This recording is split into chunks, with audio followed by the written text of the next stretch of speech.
আজ দিল্লি যাচ্ছেন মুখ্যমন্ত্রী মমতা বন্দ্যোপাধ্যায়। 18ই ডিসেম্বর দলীয় সাংসদদের নিয়ে দিল্লিতে বৈঠক করবেন দলনেত্রী। দলের সব সাংসদদের বৈঠকে থাকার নির্দেশ। বৈঠকে থাকবেন অভিষেক বন্দ্যোপাধ্যায়ও।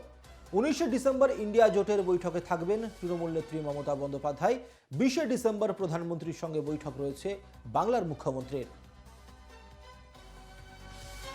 রবিবার দিল্লি যাত্রা মুখ্যমন্ত্রী মমতা বন্দ্যোপাধ্যায়ের।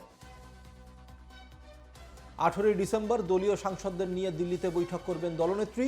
দলের সব সাংসদদের বৈঠকে থাকার নির্দেশ। বৈঠকে থাকবেন অভিষেক বন্দ্যোপাধ্যায়ও। 19শে ডিসেম্বর ইন্ডিয়া জোটের বৈঠকে থাকবেন তৃণমূল নেত্রী মমতা বন্দ্যোপাধ্যায়। 20শে ডিসেম্বর প্রধানমন্ত্রীর সঙ্গে বৈঠক রয়েছে বাংলার মুখ্যমন্ত্রীর।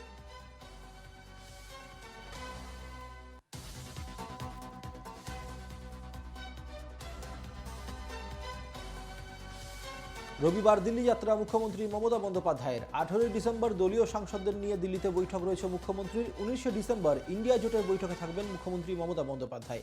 20শে ডিসেম্বর প্রধানমন্ত্রী মুখ্যমন্ত্রীর বৈঠক।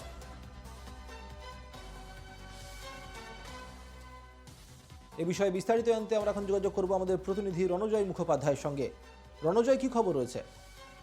দেখো, আজকে দুপুরবেলা মুখ্যমন্ত্রী মমতা বন্দ্যোপাধ্যায় তিনি দুপুরবেলা বেরোচ্ছেন, তিনি দিল্লিতে যাচ্ছেন দমদম এয়ারপোর্ট থেকে ফ্লাইট করে বিকেল বেলায়, এবং সন্ধ্যের মধ্যেই তিনি দিল্লিতে পৌঁছে যাবেন। এবং তারপরেই আজকে আজকে বিরোধী দলনেতাদের সঙ্গে আনঅফিসিয়াল ভাবে মমতা বন্দ্যোপাধ্যায় বসবার কথা রয়েছে। অরবিন্দ কেজরিওয়াল প্রমুখ নেতৃত্ব আজকে থাকতে পারেন।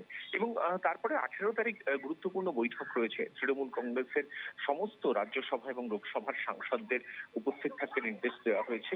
দলনেত্রী মমতা বন্দ্যোপাধ্যায় থাকবেন অভিষেক বন্দ্যোপাধ্যায়। এবং এই যে বৈঠকটা রাখা হয়েছে, এই বৈঠক এই মুহূর্তে যথেষ্ট গুরুত্বপূর্ণ এই কারণে, প্রথমত হচ্ছে ইন্ডিয়া অ্যালায়েন্সের বৈঠক রয়েছে 19 তারিখ। সেই বৈঠক নিয়ে দলের যে স্ট্যান্ড, সেই স্ট্যান্ড সাংসদদের কাছে ব্যক্ত করা হবে এবং তাদের মতামত গ্রহণ করা হবে। দ্বিতীয় বিষয় ভীষণভাবে গুরুত্বপূর্ণ, 20 তারিখ যেহেতু প্রধানমন্ত্রী মমতা বন্দ্যোপাধ্যায় প্রধানমন্ত্রীর সঙ্গে বৈঠক করবেন, রুদ্ধদ্বার বৈঠক করবেন। এই 100 দিনের কাজের যে প্রাপ্য পাওনা, সেই পাওনা থেকে বঞ্চিত রাজ্য সরকার, এবং যেইভাবে বছর দুয়েক ধরে ক্ষতি হচ্ছে, যারা প্রান্তিক মানুষ তারা টাকা পাচ্ছেন না, কাজ করেও তারা টাকা পাচ্ছেন না, এই বিষয় নিয়ে প্রধানমন্ত্রীর সাক্ষাৎ চেয়েছেন মমতা বন্দ্যোপাধ্যায়। 20 তারিখ সময় দিয়েছেন প্রধানমন্ত্রী নরেন্দ্র মোদী। যদি পজিটিভলি এই বৈঠক যদি পজিটিভ হয় তাহলে কথাই নেই। যদি সেখান থেকে কিছু রাজ্যের জন্য আর্থিক সুরাহা হয় তাহলে ঠিক আছে, কিন্তু যদি সেটা না হয়, যদি প্রধানমন্ত্রী নরেন্দ্র মোদী সম্মত না হন, তাহলে কি হবে? সেই জায়গা থেকে রাজ্যসভা এবং লোকসভার সাংসদদের কাছ থেকে তাদের মতামত, তাদের পরামর্শ নেবেন মুখ্যমন্ত্রী মমতা বন্দ্যোপাধ্যায়। সূত্রের খবর তেমনটাই। এবং সেই জায়গা থেকেই এই সাংসদদের বৈঠকে সামিল হতে নির্দেশ দেওয়া হয়েছে দলের তরফ থেকে, ভীষণভাবে যেটা গুরুত্বপূর্ণ। এবং 19 তারিখ বিরোধী রাজনৈতিক জোট ইন্ডিয়া অ্যালায়েন্সের বৈঠক রয়েছে। তুমি জানো যে 5টা রাজ্যে নির্বাচন হয়েছে এবং সেখানে বিজেপির জয় জয়কার হয়েছে। এমন কিছু আসনে প্রার্থী সমস্যা হয়েছে এবং সিট শেয়ারিং হয়নি। যেই আসনগুলোর সিট শেয়ারিং যদি কংগ্রেস করতো তাহলে হয়তো বিজেপি এতটা লাভবান হতো না এই রাজ্যগুলোর ইলেকশনের ক্ষেত্রে। অরবিন্দ কেজরিওয়াল থেকে শুরু করে মমতা বন্দ্যোপাধ্যায় বা অখিলেশ যাদব, তারা এমন স্টেটমেন্ট দিয়েছেন। এবং সেই জায়গা থেকে 19 তারিখের বৈঠকে কংগ্রেস অনেকটাই নমনীয় হয়ে তারা বৈঠকে থাকবেন। সূত্রের খবর তেমনটাই।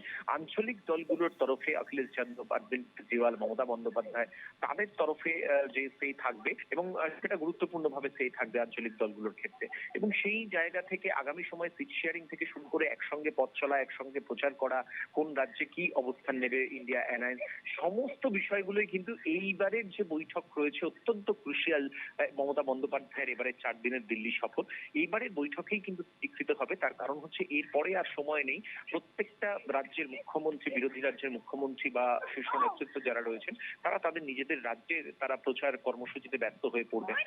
এবারে দিল্লিতে যে বৈঠক রয়েছে ইন্ডিয়া অ্যালায়েন্সের, সেই বৈঠকেই কিন্তু চূড়ান্ত রূপরেখা বা ব্লুপ্রিন্ট তৈরি হবে জাতীয় নির্বাচনে।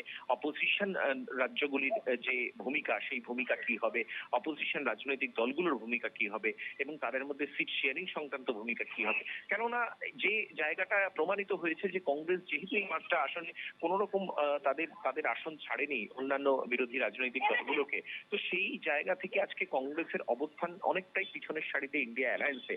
এবং সেই অ্যালায়েন্স লিড করবেন কিন্তু আঞ্চলিক দলের যারা নেতৃত্ব রয়েছেন তারাই লিড করবেন। এবং সেখান থেকে কতটা রফাসূত্র বেরোয়, এবং এই 5টা নির্বাচনে যেভাবে বিরোধী কংগ্রেসের হার হয়েছে, সেখান থেকে শিক্ষা নিয়ে 2024-এর ইলেকশনে যাচ্ছে সাধারণ ইলেকশনে যাচ্ছে বিরোধী রাজনৈতিক দলগুলো, তো কার্যত সেখান থেকে একটা পজিটিভ ভাইবস তৈরি হতে পারে বলেই আঞ্চলিক নেতৃত্ব মনে করছে। সূত্রের খবর তেমনটাই, তাদের মধ্যে একাধিকবার টেলিফোনে একদমই কনভারসেশন রণজয়। হয়ে ওঠে এবং সেখান থেকে মমতা বন্দ্যোপাধ্যায়ের এই 4 দিনের দিল্লি সফর ভীষণভাবে গুরুত্বপূর্ণ। একদমই। অসংখ্য ধন্যবাদ রণজয়। আমাদের সঙ্গে ছিলেন আমাদের প্রতিনিধি রণজয় মুখোপাধ্যায়।